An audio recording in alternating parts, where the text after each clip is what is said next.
Le cinéma horrifique. Le cinéma horrifique de cet été est représenté par Insidious. Il y en a d'autres qui arrivent d'ailleurs dans les semaines à venir. Là. Il y a un film qui a l'air plutôt cool, qui s'appelle La Main, je crois. Talk to Me, je crois, en VO. Enfin bref. Insidious, The Red Door. Door. De pire en pire. L'accent franglish, de pire en pire. Insidious, The Red Door. La porte rouge. C'est le 5e épisode. Est-ce que j'ai pris des notes ? Attendez, je vais checker quand même. Ah oui, là j'ai pris des notes. C'est le 5e épisode de la saga Insidious. Qui du coup, une saga qui existe depuis 2010. Premier Insidious, de James Wan. James Wan, c'est qui ? C'est quelqu'un d'intéressant, moi que j'aime bien dans le paysage horrifique. Réalisateur, créateur de pas mal de sagas horrifiques de ces dernières années. Saw, premièrement. Je rappellerai jamais assez que le premier film Saw, c'est très très cool. C'est un super film avec un twist maboulissime. Vraiment un des meilleurs twists jamais. Je m'en souviendrai toute ma life. Et on pense toujours trop que Saw, c'est les épisodes qu'on suivi, quoi. Et en fait, le premier Saw est très cool. Moi, c'est un super thriller. C'est hyper cool. Vraiment, je vous conseille de revenir sur le premier Saw. La suite, c'est compliqué. Après, ça devient vraiment n'importe quoi. Et du coup, James Wan, il a impulsé ça. Saw.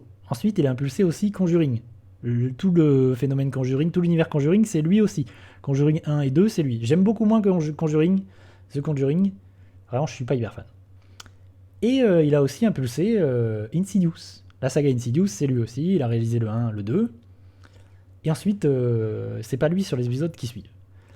Entre autres, James Wan, c'est aussi Aquaman. Il a aussi réalisé Aquaman. Il a réalisé un Fast and Furious. Enfin bref, c'est quelqu'un, je trouve, intéressant, qui vient du cinéma horrifique, qui a créé vraiment des franchises qui aujourd'hui tout le monde connaît, tout le monde a vu un Saw, tout le monde connaît Saw, tout le monde connaît Conjuring. C'est vraiment en plus, Conjuring, c'est vraiment hyper fort comme licence. Vraiment, ça fait beaucoup de... C'est un box-office hyper fort. Et d'ailleurs, récemment, son dernier film d'horreur à James Wan, c'est Malignante. Et Malignante, je ne conseillerais que trop de regarder Malignante parce que c'est un nanar assez génial.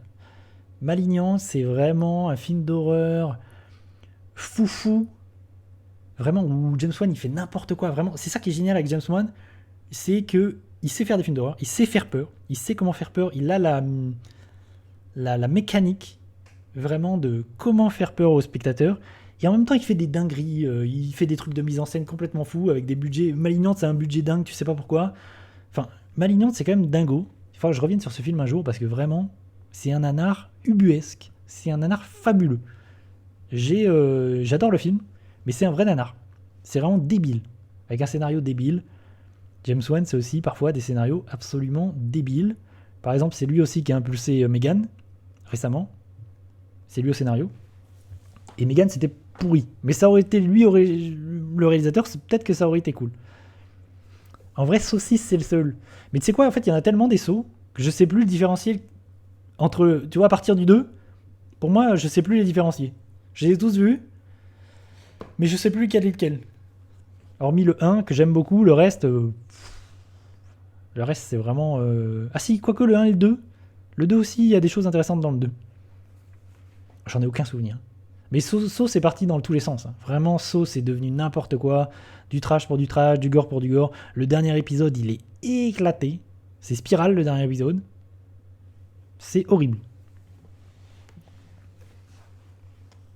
Mais Saw, c'est comme beaucoup de ces sagas horrifiques. Il y a un épisode cool, et puis après, ça devient n'importe quoi.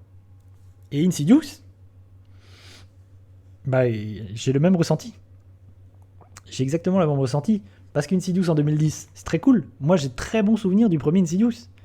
À savoir que Insidious 1 et 2, c'est un bloc. C'est deux films qui suivent. Parce que le 2, toujours réalisé par James Wan, reprend exactement là où se finit le 1. Donc vraiment, c'est une sorte d'entité, quoi. C'est un seul et même film, on pourrait dire. Et le premier Insidious, il est très cool. Il amène plein d'idées. Vraiment, c'est un film qui, en plus, a des idées visuelles impactantes. Et vraiment, il y a des screamers, il y a des choses dans Insidious 1 qui sont restées, et qui, moi, me sont restées. Il y a vraiment des images. Il y a une image dans Insidious 1, je pense que tous les gens qui l'ont vu s'en souviennent. Une image, parce qu'il y a un démon qui apparaît dans Insidious. Il y a cette image, et ça dure que quelques secondes. Pourquoi je parle de ça? Parce que j'ai ça qui me reste. Enfin, Insidious m'est resté en tête. Alors que ce Insidious 5 là, il n'y a rien qui va me rester. Vraiment, rien qui va m'avoir marqué visuellement. Rien qui. Et sur Insidious, c'est vraiment cette apparition du démon où on le voit quelques secondes juste au-dessus de l'épaule de Patrick Wilson. Vraiment, cette image précise m'est restée parce que tu t'y attends pas et tout. Vraiment, ça fait flipper. Et il y a des super idées ici. C'est quoi le principe d'Insidious? Je vais revenir sur le principe de. Ouais, il y a des scènes hyper bien dans. Oui, t'as raison, Kiwil. Il y a des scènes très très cool dans le premier. L'apparition du démon. En fait, moi, toute la fin du premier, où vraiment on est dans un autre monde, dans cette sorte de monde du lointain, de l'au-delà. Putain, j'avais kiffé. C'était hyper cool. Tout ça, ça m'est resté en tête, quoi. Vraiment, c'est un film. Et pourtant, j'en vois des films d'horreur, j'en vois des caisses. Et je trouve qu'Insidious, il a des vraies qualités. Et des qualités de malines, quoi. C'est un film malin. Et en plus, c'est un film qui a été fait, le premier, pour très très peu d'argent. Et je pense qu'il a été hyper rentable. Et ça se voit en plus. Le film, tu sens que vraiment, il est fait avec vraiment très peu de sous. Et juste, il est malin. Et c'est pareil, c'est le Saw, le premier, c'est pareil. C'est des films qui sont faits avec très peu d'argent, mais qui sont malins. Et qui arrivent à faire peur avec pas grand chose. C'est là où tu vois que James Wan, il est très fort. Dans l'horrifique. Et le premier Insidious, en fait, c'est une famille, deux parents et 3 enfants, qui déménagent, qui arrivent dans une maison, et en fait, il y a des apparitions. Et ils pensent, je vais spoiler un peu, mais c'est pas très grave. C'est pour expliquer qu'est-ce que c'est le principe d'Insidious. Et ils pensent en fait que la maison est hantée. Et le principe, c'est de dire qu'en fait, c'est pas la maison, parce qu'ils vont déménager au début du film. Enfin, ils vont redéménager du coup. Et en fait, ils vont comprendre que c'est pas la maison qui est hantée, c'est l'enfant. Parce qu'il y a un enfant qui, au début du film, tombe dans le coma. On sait pas pourquoi, on comprend pas trop pourquoi. Et du coup, il est dans le coma pendant plusieurs mois. Il y a une ellipse. Et il est dans le coma. Ils vont déménager. Et en fait, ils vont se rendre compte que c'est pas la maison qui est hantée, c'est l'enfant lui-même qui est hanté. Et cet enfant a une capacité, en fait, de projection astrale. Dans cet univers d'Insidious, la projection astrale, c'est-à-dire sortir de son corps, enfin, c'est un peu s'élever et genre son âme sort de son corps, c'est arriver dans une nouvelle dimension en fait. Et quand tu es en projection astrale et que tu es une sorte de fantôme, tu es dans un univers que dans le film on appelle le lointain, une sorte d'au-delà, d'abîme, on sait pas trop. Et dans cet univers-là, qui est une sorte d'univers parallèle au nôtre en fait, collé au nôtre, mais univers maléfique, il y a des démons, il y a des fantômes, il y a des morts qui sont là. Et le film te dit que si tu t'éloignes trop de ton corps, déjà tu peux te perdre. Et ensuite, les démons, les fantômes, tout ça sont attirés par ton corps. Sont attirés par la vie, quoi. Et du coup, ils peuvent prendre possession de ton corps et tu peux être dépossédé de ton corps et rester bloqué dans cette foutue dimension. Cette idée est hyper cool. Moi, je trouve cette idée hyper bien. Et je le répète jamais assez, j'aime beaucoup quand au cinéma ou dans toute œuvre culturelle, on montre, on parle, on essaie de décrire un univers de l'au-delà, un univers des morts, un univers rempli de démons, ce genre de choses. C'est un truc qui me parle de ouf. Et je me souviens, ça m'avait marqué surtout que le film, vraiment, je pense qu'à la fin, il y a 20 à 30 minutes où c'est que ça, où en fait, t'as Patrick Wilson, le parent, on lui apprend qu'il a cette capacité lui aussi, et du coup, il va aller chercher son fils dans cette dimension. Et toute cette scène-là, elle est très cool dans le premier. Vraiment, il y a plein de choses hyper cool. Et du coup, l'enfant, il est dans le coma. Et tout l'enjeu du premier, c'est d'aller rechercher l'âme, en fait, le corps astral du gamin et de le ramener, quoi. Pour sortir l'enfant du coma, qui est pas vraiment dans le coma, en fait. C'est juste qu'il s'est perdu dans cette dimension. Et ça, c'est très cool. Du coup, le principe de Insidious, c'est ça. Le 2, c'est la suite directe. Les deux sont réalisés par James Wan. Et on a le 3 et le 4 qui sont des préquels, qui se passent avant. Du coup, c'est un peu autre chose. Réalisé par d'autres personnes. Et là, on est... c'est 2010, donc 13 ans plus tard. On a Insidious 5, The Red Door, La Porte Rouge, qui prend suite... Qui est la suite, du coup, de l'épisode 2. Qui est la suite avec les mêmes personnages, Patrick Wilson, sa femme, le même enfant. Ça, c'est intéressant, ça, c'est une bonne idée du film, c'est que l'acteur qui jouait l'enfant à l'époque, c'est le même. 13 ans plus tard. Du coup, cet acteur a grandi, aujourd'hui c'est un ado, il va à la fac, et on va traiter ça en fait. Et le film parle du postulat que après le 2, que ce soit le père ou l'enfant qui ont cette capacité de se projeter de projection astrale, le film part du principe qu'en fait ils ont été un petit peu comment dire, ils ont été lobotomisés en fait pour oublier tout ça en fait, pour oublier tous les événements du 1 et du 2.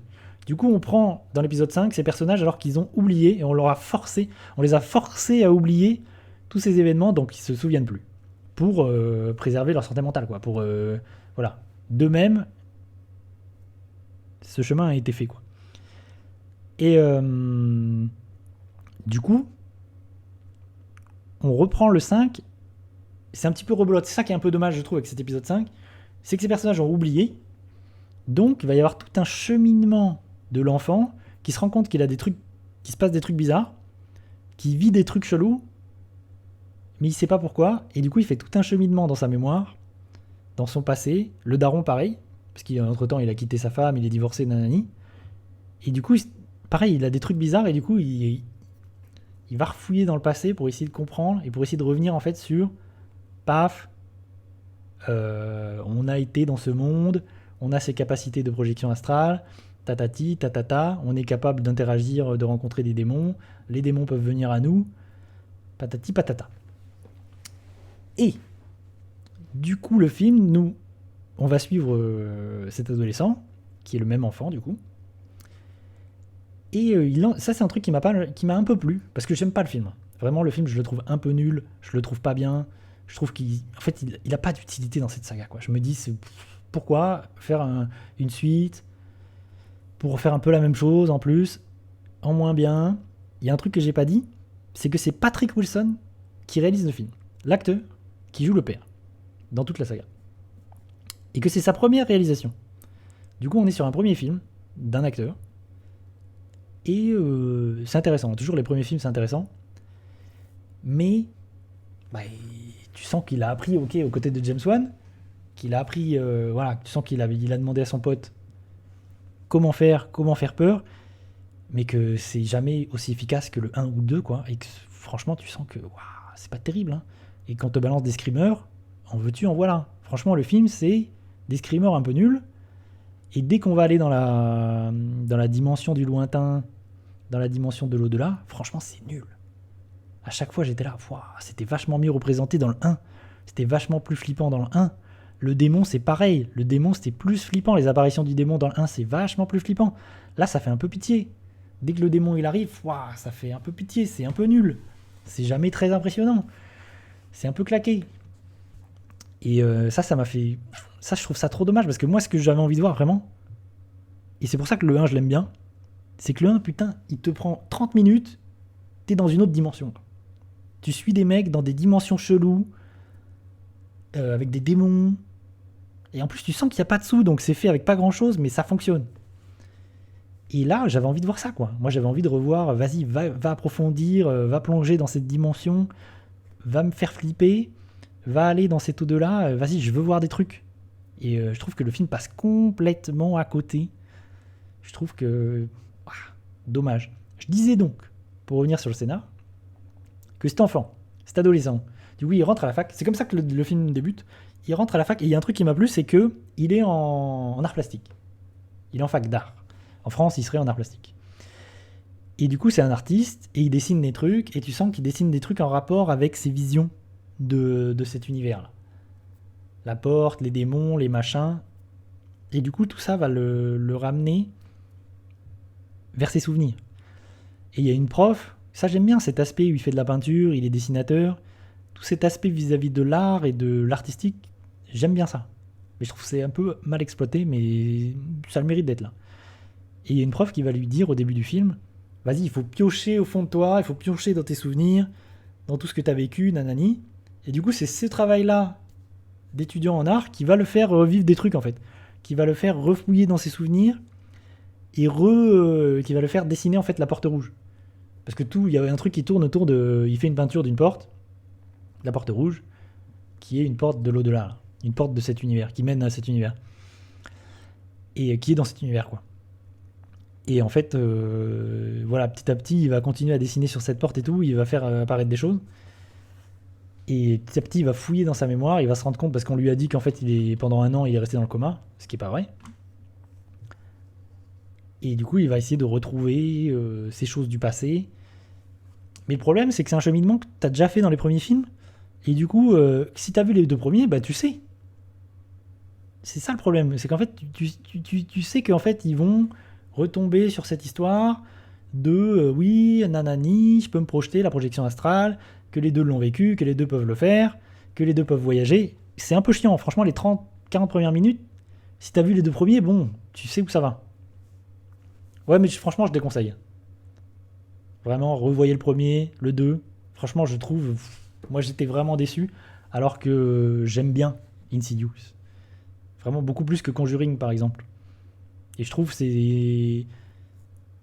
Le premier Insidious, vraiment, c'est un de ces films d'horreur récents qui m'est resté, quoi. Où je me suis dit, ah ouais, très cool. Vraiment, ça fait partie de ces bonnes idées du cinéma horrifique récent. Où vraiment, je me suis dit, très très cool. Voilà. Et Insidious, pas ouf. Il y a des screamers, pas ouf. Visuellement, pas ouf. Tout ce qui est la dimension, je trouve, de l'au-delà, c'est pas ouf. Et je pense que, voilà, encore un film que j'aurais oublié d'ici un mois, quoi. Je vais l'avoir oublié. Alors, c'est ça qui est dommage. C'est que le premier Insidious, il a réussi à m'impacter. Avec des images horrifiques, quoi. Avec des images, des trucs qui me sont restés, quoi. Cette image du démon, elle m'est restée. C'est rare, quand même, les films d'horreur, ces 10-20 dernières années, où putain, j'ai des images qui me restent. Ou des images qui vraiment, genre, ça m'a imprimé. Là, il n'y a rien qui me reste de Insidious 5. Rien du tout. Il n'y a pas une image, il n'y a pas un truc où je me dis. Après, il y a aussi ce fait. Peut-être que ce film, il est destiné à des gens qui n'ont pas forcément vu les premiers. Et un nouveau public. Peut-être aussi. Après, moi, je suis. C'est encore une fois, c'est comme je disais tout à l'heure vis-à-vis de Mission Impossible. Et que je vois tous les blockbusters, tous les films d'action, tous les films de super-héros.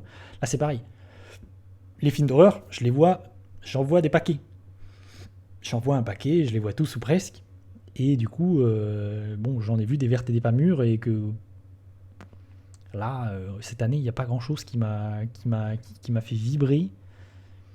Et que le fait d'en avoir vu plein, je vais revenir peut-être sur le Croque-Mitaine là. Croque-Mitaine, c'est pareil. Je l'ai vu il y a un mois, je m'en souviens déjà plus. Croque-Mitaine, c'était bien claqué.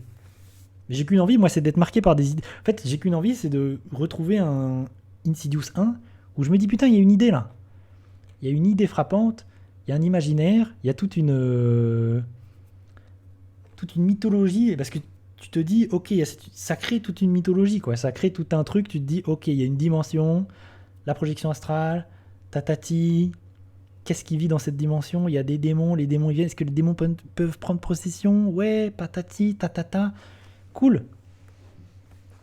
Tout ça peut être très très cool. Je trouve que c'est, encore une fois, en fait, tout cet aspect de nouvelles dimensions, cet aspect horrifique est hyper mal utilisé, je trouve, dans le film, et c'est un peu dommage.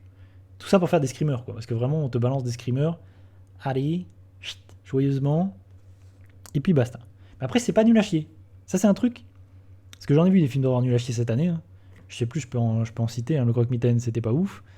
Qu'est-ce que j'ai dans ma besace là? Ah, Evil Dead Rise, c'était cool. Qu'est-ce qu'on a Tap, tap, tap, tap, tap, tap. Ah, je les ai peut-être pas notés là. Bon, je les vois pas tous, mais parce que j'en ai vu. Je les ai tous oubliés déjà. J'en ai vu là, début d'année. Des films d'horreur claqués.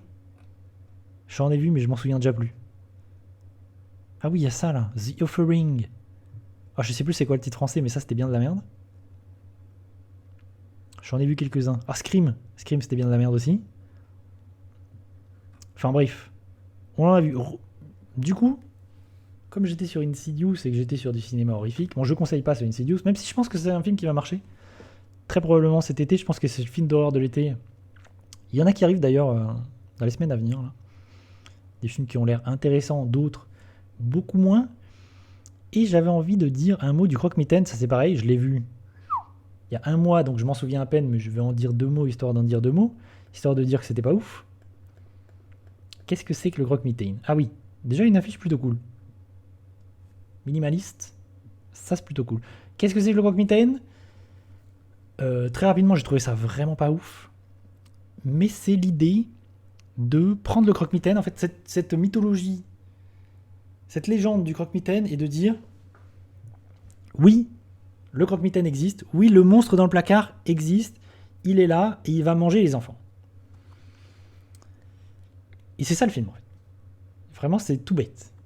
Et si vous voyez la bande-annonce, il y a quelques trucs cool. La bande-annonce était cool d'ailleurs, elle m'avait pas mal vendu le film parce qu'il y a des idées de mise en scène un peu cool de cette petite fille qui est dans sa chambre, qui a peur, qui est dans le noir, et qui a une boule luminescente, et qui du coup elle jette la boule, et la boule du coup éclaire, et la caméra suit la boule, et ça permet de dévoiler des trucs. Elle va la jeter sous son lit par exemple. Il y a quelques idées comme ça de mise en scène un peu cool, où la caméra accompagne l'enfant, enfin accompagne vraiment, et cette boule qui lumineuse dévoile des choses, et évidemment elle va dévoiler une créature. Le film raconte, je vais essayer de là avec mes souvenirs, hein. On est sur quelque chose de, je vais essayer de balancer mes souvenirs, parce que je l'ai oublié le film presque.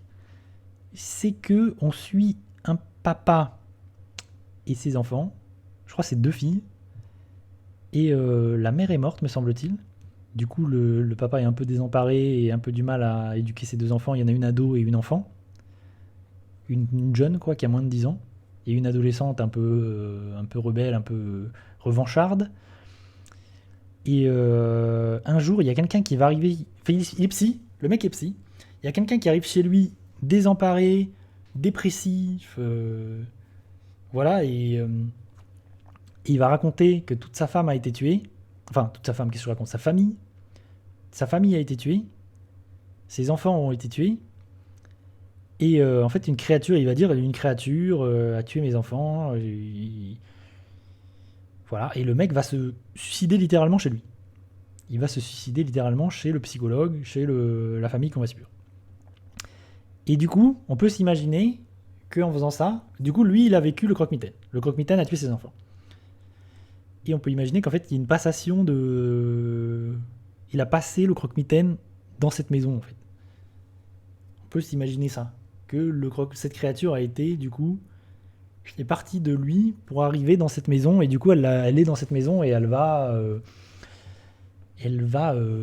évoluer dans cette maison et faire peur à cette famille et à ses enfants. C'est pas ouf. C'est pas très intéressant. Je retiens pas grand chose du film. Il y a une créature un peu sympathique, même si pas mal déjà vue. On la voit pas beaucoup d'ailleurs, la créature. Le scénario est un peu débile. Ça aurait pu être intéressant parce que ça aurait pu être une histoire de métaphore de la dépression, du traumatisme. Parce que tu comprends que cette famille est traumatisée, ils ont perdu leur mère. Tu sens que du coup, lui aussi, il est un peu dépressif. Et que peut-être cette créature, du coup, elle se nourrit de ça, là. Des gens, du coup, qui vont pas bien, qui sont dépressifs et tout. Il y avait un truc à faire avec ça. Malheureusement, c'est bazardé, ils en font un peu n'importe quoi. Je l'ai pas dit, mais c'est aussi une adaptation, encore une fois, de Stephen King, d'une nouvelle de Stephen King, que j'ai pas lu, mais si j'ai bien compris, ça prend beaucoup de liberté avec la nouvelle de Stephen King. J'imagine bien que oui. Après, moi, je suis pas très fan de Stephen King. Encore une fois, niveau littéraire, j'ai toujours eu du mal avec les livres de Stephen King. Pourtant, j'aime beaucoup l'horreur, la littérature d'horreur, le cinéma horrifique. Et ça avait un potentiel un peu cool, mais finalement, ça devient un peu n'importe quoi.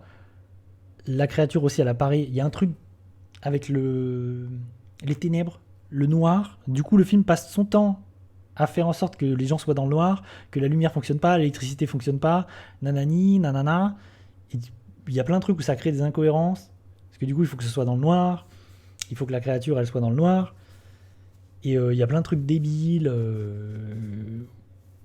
Il y a je spoil pas trop, mais il y a une daronne, il y a la mère de la première famille qui est toujours vivante, qui est restée dans sa maison et qui est là en attente.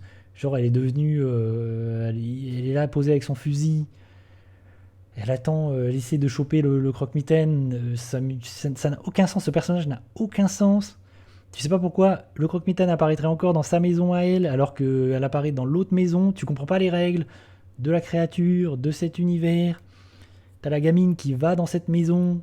qui rencontre la meuf et qui comprend que, ok, il y a une créature, nanani, nanana, ça n'a aucun putain de sens. Tout ce personnage-là de la meuf qui a survécu au croque-mitaine, qui a vu toute sa famille décimée, qui reste dans la maison en essayant de piéger le croque-mitaine, ça n'a aucun sens. En plus, il y a un truc, elle a mis des bougies partout, histoire d'éclairer, de piéger la bestiole. Et je comprends pas. Je me dis, mais de la lumière, mais je sais pas, mais des lampes torches, mais de la lumière partout, c'est bon. Jamais il revient. Ça n'a aucun sens. Il y a plein de trucs qui n'ont aucun sens dans le film. Ouais, bah il y a des trucs, je sais pas, il faudrait que je réfléchisse. Kill Bill, c'est une bonne question. Est-ce qu'il y a eu de réels bons films d'horreur ces dernières années? Ouais. Les films d'Ari Aster. Déjà. Midsommar, Hérédité. J'en ai plein, il y en a plein qui vont pas me venir. Evil Dead, j'ai bien aimé le dernier. Même si c'est sympathique sans plus. Il y a des films comme ça, les films d'Ari Aster. Oui. Midsommar, c'est génial. Hérédité, c'est incroyable aussi, c'est un grand film. Il y en a plein, hein, c'est juste qu'il y en a qui me viennent pas forcément. Mais il y en a, hein, effectivement. Le problème, c'est qu'en fait, dans le cinéma horrifique grand public, parce que là, c'est le cas. Croque-Mitaine, Insidious, The Conjuring, c'est le cinéma grand public, quoi. Hollywoodien. Et le cinéma des gros studios, Insidious, c'est Blumhouse. C'est ce cinéma-là, en fait, on se fait chier. Moi, en tout cas, dans ce cinéma-là, horrifique, grand public, je me fais chier. C'est vraiment pas le cinéma horrifique que j'aime. Il faut aller dans le cinéma indépendant. Il faut aller voir des Ari Aster, des réalisateurs qui font du cinéma horrifique. Des gens comme le mec de The Witch, qui a aussi fait The Lighthouse. Il faut aller voir des gens comme ça. Sinon, il faut aller voir le cinéma ailleurs, quoi. Le cinéma européen, le cinéma japonais, le cinéma coréen. Je sais que j'en ai plein, là. Il y a des cinémas coréens. J'ai vu des dingueries récemment. L'année dernière, par exemple, j'ai vu des dingueries. Je sais plus, ça me vient plus, mais je les ai plus en tête. Mais il y avait ce film-là. Attendez, c'était quoi? Quel est le titre de ce film? Qui m'avait mis une bonne tarte, même si la fin était ratée. Putain, j'ai oublié. J'ai oublié le titre du film. Flûte. Ah, tu me poses une bonne question, Kiwil, mais du coup, j'ai pas de mémoire, du coup, je me souviens plus. Et comme j'ai pas tout mis sur mon letterbox, et ben, je retrouverai pas. Je vais pas retrouver. Putain. Mais tu sais quoi, en vrai, ce serait intéressant de se poser la question, d'y réfléchir un peu en stream, moi. Et de se dire, ok, qu'est-ce que les films d'horreur ces dernières années, vraiment qui m'ont marqué, qui sont intéressants, qui m'ont plu, ouais. Je sais qu'il y a du cinéma japonais, la Corée, beaucoup la Corée. Il y a du cinéma asiatique. Moi, après, je suis assez sensible au cinéma asiatique, le cinéma horrifique japonais. Vraiment, ce genre de choses. Il y a toujours des bonnes choses qui arrivent du cinéma asiatique. Et en Corée, vraiment, il y a des folies. Il y a des folies, il y a absolument des folies. Je vais checker qu'est-ce que j'avais. Hop. Qu'est-ce que j'ai mis là? Ah oui, il y a Project Wolf Hunting, c'était pas ouf.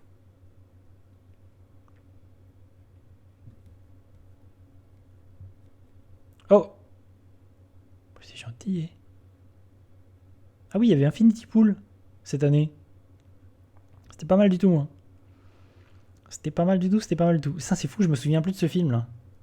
Dont je parle, Kiwil. Je me souviens plus. Tac. Il faudrait que ça me revienne. Je sais qu'il est dans ma tier list de l'année dernière. Ma tier list de 2022. Il faudrait que je ressorte ma tier list de 2022. Parce que je sais qu'il y a quelques films de 2022, films d'horreur. Vraiment. Qui m'avaient marqué. Je sais plus ce que j'ai fait de ma tier list d'ailleurs. Bref. Mais c'est une très bonne question. Mais c'est vrai que tout de suite, le premier qui me vient, c'est Ari Aster. Parce que vraiment, Hérédité, le combo, paf, Hérédité et Midsommar, pour moi, c'est quand même très très puissant, quoi. Très très fort. Midsommar, ça m'a mis une bonne claque, hein. Vraiment, Midsommar, c'est quelque chose. En plus, ça a révélé vraiment pour moi l'actrice Florence Pugh. Elle est incroyable dans Midsommar. Mais c'est vrai qu'il faut... Je pense qu'il faut sortir... Ouais, Insidious. Mais ça, tu vois, Insidious, je peux le citer pour le cinéma, ouais, le grand public hollywoodien, quoi. Je pense qu'il faut vraiment sortir du cinéma hollywoodien. Si tu veux aller chercher des trucs, des vrais trucs intéressants, quoi. Des vrais films d'horreur intéressants qui sortent des sentiers battus, qui proposent des choses nouvelles, quoi. Des choses dingues. Parce que en Corée, il y a des trucs de fou. Des trucs qui lorgnent vers le thriller, horrifique, machin. Le cinéma japonais regorge de plein de films horrifiques. Je sais qu'il y en a qui sortent cette année, là. Je pense que j'essaierai de voir ça. De les voir. Après, on a eu de la chance aussi, là, cette année et l'année dernière. Il y a des films qui sont sortis comme Terrifier 2. Il y a Terrifier 2, il y a Project Wolf Hunting. Il y en a un autre, du coup, que j'oublie. Et c'est celui-là dont j'ai envie de parler, mais j'ai oublié son titre. Mais bref, je me souviens plus, mais c'était cool. Mais Terrifier 2, par exemple, c'est un film hyper violent, intéressant. Bon, je suis pas hyper fan. Mais Terrifier 2, vraiment, il y a une vraie proposition de horrifique, gore, paf, qui t'en balance plein la gueule. Des choses intéressantes. Bref, voilà en ce qui concerne le cinéma. Il faudrait, tu sais quoi, Kibble, j'essaierai de me faire, de revenir sur ta question, hein. D'y repenser et de checker les films d'horreur que j'ai vus qui, vraiment, qui pour moi méritent le coup d'œil. C'est quoi, si j'y repense, j'essaierai de penser à ça, t'sais. Ça pourrait être intéressant. Parce que c'est vrai qu'en fait, quand j'y pense, je pense que 80% des films d'horreur que je vois, je les oublie et c'est des trucs nuls. Ou des trucs moyens. Parce que il y a aussi le cinéma horrifique produit beaucoup. C'est des films qui sont produits pour pas cher.